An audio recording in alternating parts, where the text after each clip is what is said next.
Alright, so this is the dungeon I found outside the city. You might be able to see on the mini-map, there's actually a few more structures around. Every time you exit Minecraft and re-enter with the generator mods installed, there's a chance for more stuff to spawn in your vicinity, because it doesn't have a memory of where stuff's been spawned before. So there's actually a few more locations, and there I can see. I'm actually pointing at the stuff on the screen while I'm talking, as if you can see that. There's also a few spots where towers from the underground city have poked above the surface. I'm not gonna bother with that right yet. But here is the first floor of the dungeon. This is just the roof up here. I'm gonna go ahead and break these skeleton spawners. It's daytime now and very light in here, so it's not gonna be very active. What I want to do... See, there's a smart way to do this. Well, there's a smart way to do this. That's the wrong way. There's a smart way to do this, as I've said like 3 times already, and a fast smart way to do this. The fast smart way requires TNT, which I don't have. But the smart way involves taking out part of the roof. Because then at least during daytime, which it's not going to be for long, I might actually, once I tear this out a little bit, I think I'm going to go sleep. Can't reach that. So yeah, tear out the roof so that the daytime sun will shine in to the bottom and help to keep the spawners inert. Basically, every level you go, you chip out the roof on the back half, because that's where the spawners always are. I'm using a modified version of the templates, which actually make a distinctive difference between the difficulty of the towers. So basically, there's the potential for 2 spawners, 1 spawner, or no spawner on a given level, just randomly. On the easy one. But what I didn't do is distinguish between easy and medium difficulty. Medium difficulty, I think, is still supposed to have 2 spawners on every floor. Meanwhile, the hard mode ones have really nasty spawners on every floor, and use the spawners that can generate all the common types of mobs. Like, they can generate zombies, skeletons, creepers, or spiders. Whereas the easy and medium ones may not have creepers. I can't actually remember how it's set up. But that's basically how this is working. The hard mode ones are indicated by the presence of netherrack or nether brick blocks in the structure, so that you can immediately tell if you need to specially prepare for a dungeon raid. You'll pardon some of the quiet whistling you might hear. My nose is especially plugged up today. There's really never a time when my nose isn't plugged up, but it's pretty bad today. Now let's find the door to my bunkhouse here. And sleep away the night. Okay. And now back to raiding. If I had realized what time of day it was before I set out, I probably would have just waited until after I slept to start the episode.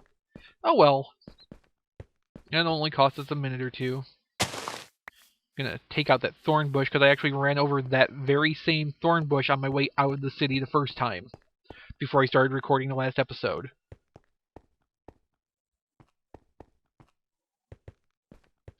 So yeah, over here you can see parts of the underground city structure that have emerged onto the surface.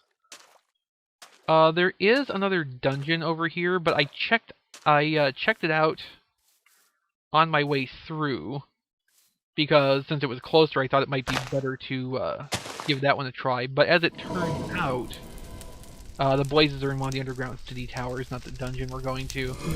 Oh, actually, that's quite a ways north still. Anyway, I checked out that dungeon to the north, and it ended up having a tower intersect with it. I couldn't actually get down off of the roof of it because the tower blocked up the stairs. And when I looked down the holes in the floor, it was kind of a mess inside on the next level. So I decided to just leave that one alone and stick with this one. Okay, so what I want to do is... I'm getting a lot of these tiles, so let's do that. Let's close up some of these holes so it's not as easy for me to just, casually fall through.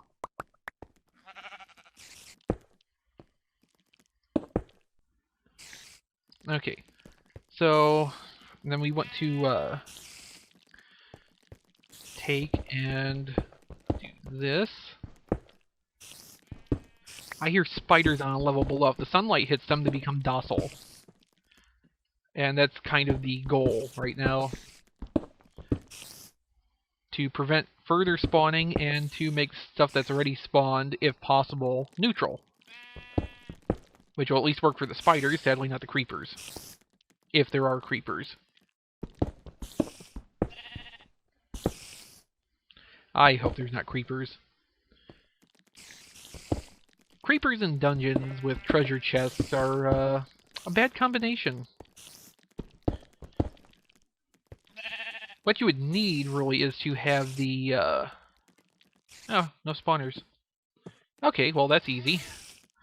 What you really would need to have happen is the treasure chest, like, surrounded in obsidian so that the contents would be protected from the blast. Take the baked potatoes. I won't need to take any more because I've got a full stack right now. And otherwise, I'm going to leave the stuff to preserve my inventory space. But yeah, this should be enough roof. Okay, it looks like the spiders are on the next level down from here. So we'll just drop in and start cutting out.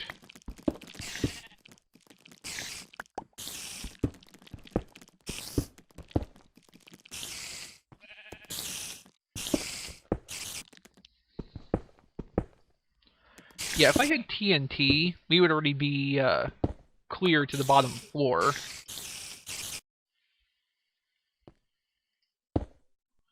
Because you can just drop the TNT through like, you can chip out part of the roof of these, or blast out part of it if you want, and then just start dropping TNT down on the back half, and it'll take out the spawners. Okay, here, you can see that stone block right there is supposed to be glowstone, so that there's light in the lower levels, but it doesn't generate in this instance of the generator mods for reasons I have no idea, and the mod author will, well, he's not even the mod author, he just kind of keeps up someone else's work. But just the same, he will not actually investigate the issue because he doesn't believe it exists. So thanks for that.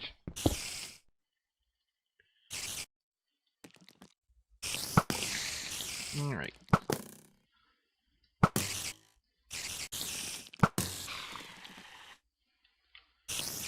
Well, we'll take a chance.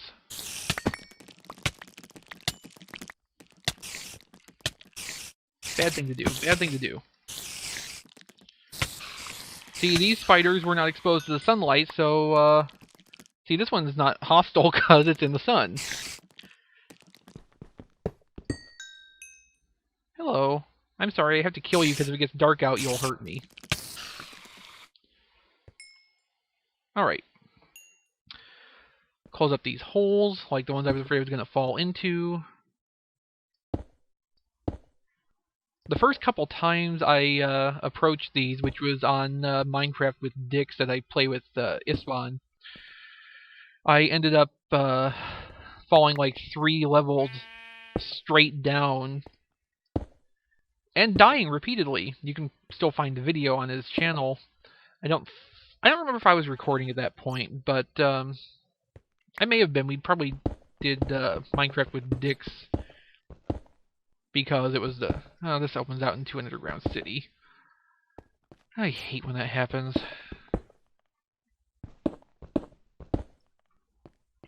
I don't hear any activity below me either. Maybe there's not a spawner down there. If I end up with 2 floors in this dungeon that don't have even one spawner, I'm going to go back into templates and readjust the probabilities for the spawner generation. Because that's... having it that easy is even a little bit beyond what I want out of this. Because I'm not good at fighting my way through masses of enemies. I'm not really good at video games in particular anyway. You know, the main reason yeah, there's no spawner down there. I'm going to have to adjust that for the future. But, you know, one main reason that I started playing Minecraft was because of the creative aspect of it. Just like almost all children, I really enjoyed Lego when I was young, and probably still would now if I, you know, could afford it and could get, like, the kits where... Not even kits, just, you know, buckets of blocks. So that, you know, I can just build whatever I want. Gravel in here. You know, I'm sure a lot of people around my age end up looking at, you know, Lego kits today and see it in a similar way that I do. There's so many specialized parts and gimmicks that it kind of loses the original novelty of Lego, which is that you can just buy a bucket of these blocks and make whatever you can imagine within reason.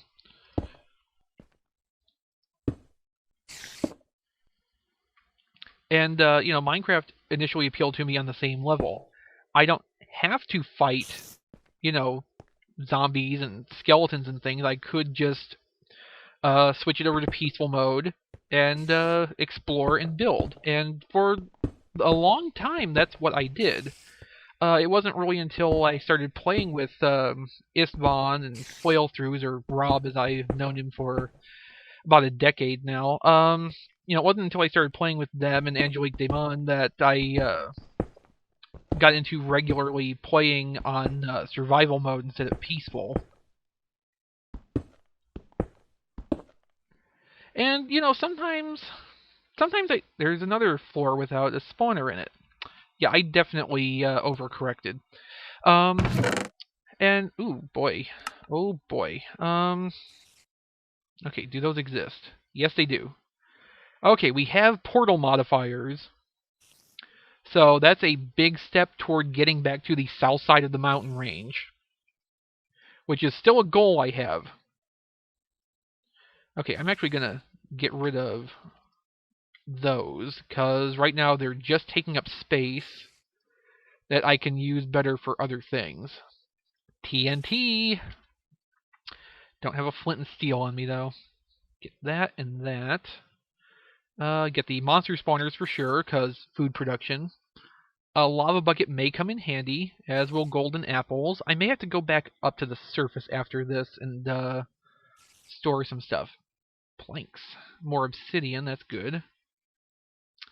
I don't need more torches, so I'm not going to take that coal. Yeah, I'm going to head back up, because I think it's going to be getting nighttime shortly, and I'm going to lose my safety net at that point.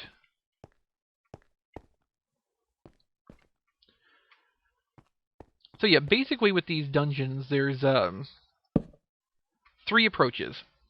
The direct way, where you walk through every floor, trying to fight off and kill everything that's in your way until you can hit the spawners. Yeah, it's nighttime now, or sunset. It's a little dusky.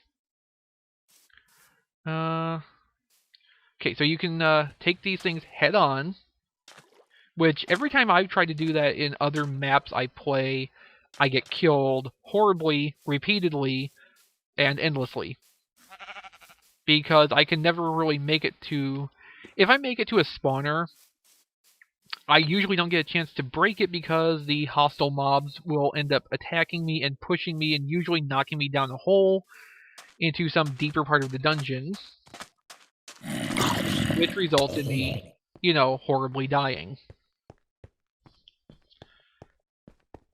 So yeah, that doesn't really work out for me. Then you could do it the way I'm doing now, which is the smart, if slow, way.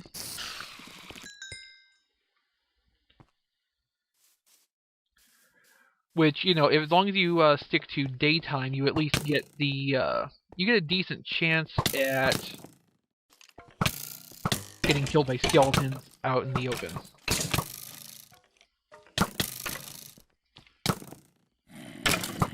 And then my frame rate drops so far I can't even tell what direction I'm pointing.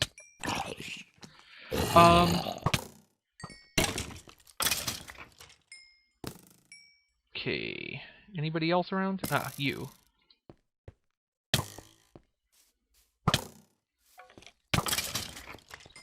And you. Well, I see a golem walking around over there, and it is attacking things, but it's not attacking the things that are attacking me, which makes it useless.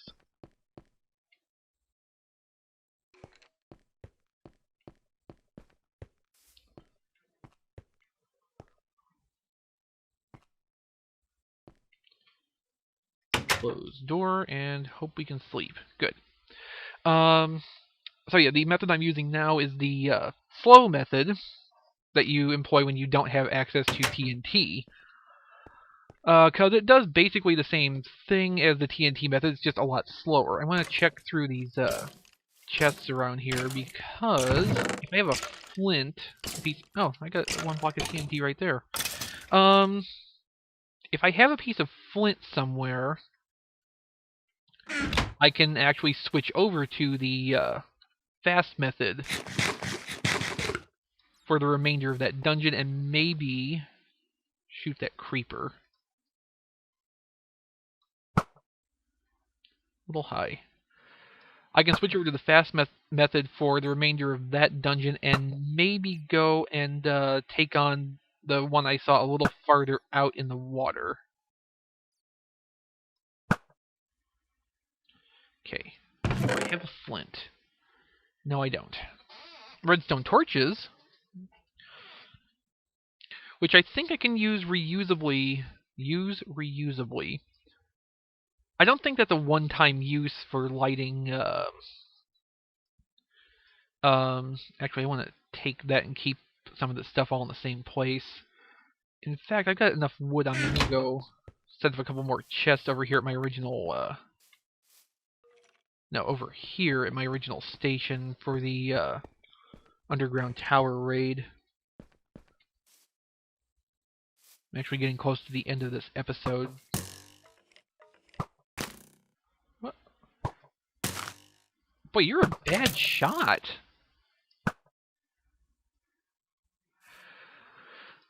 Okay, anyway, I still hear a skeleton somewhere. Assholes. Alright, let's set that down. Toss this stuff in here. I thought I was supposed to have more spawners. No, I only picked up 2, and I only picked up 2 on the first trip, and then I had 13 on me. So it's still right. Okay, dump this stuff off. I think that skeleton is on or inside the wall. On.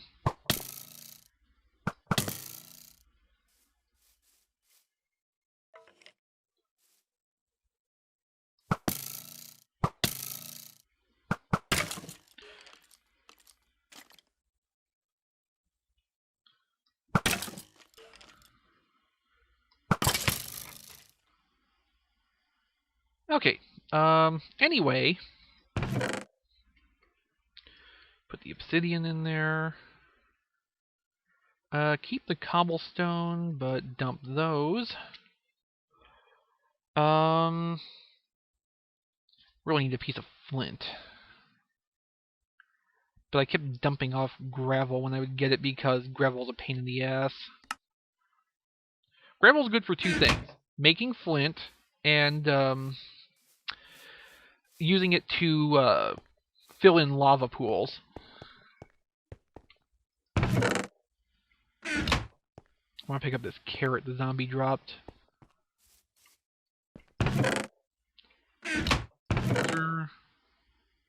There is gravel in here. Okay, so I can get flint out of this. It'll just take a couple minutes. Okay, I'm going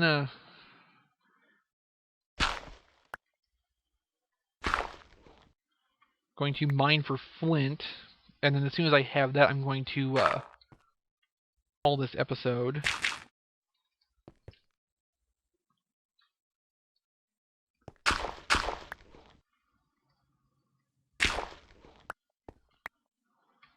Of course, watch, it'll be that, like, an extended shovel can't produce flint or something. Something stupid like that. Ah, I got one. Good. Okay. Now this gravel can go back in. I will take one piece of... Actually, no, I'm going to make an extended flint and steel, so I actually need to get that gravel back.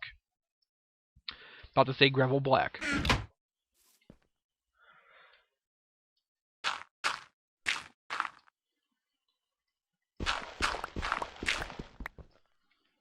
Okay. Now I should be able to do that. Or maybe it's that. Or it could be that I don't remember the recipe. This is why we have not enough items, because I can cycle through and find the tool I want.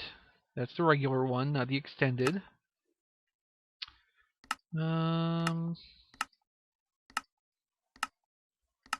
Extended stuff. Here. Okay, so yeah, I need the extended crafting table to do that. Which I really should have realized beforehand, because it's a recipe that comes with the extended crafting table, and even stuff like the extended boots that will fit into a normal crafting grid have to be done on the extended crafting table. Let's see, was it like this? No. Okay, it was the opposite way.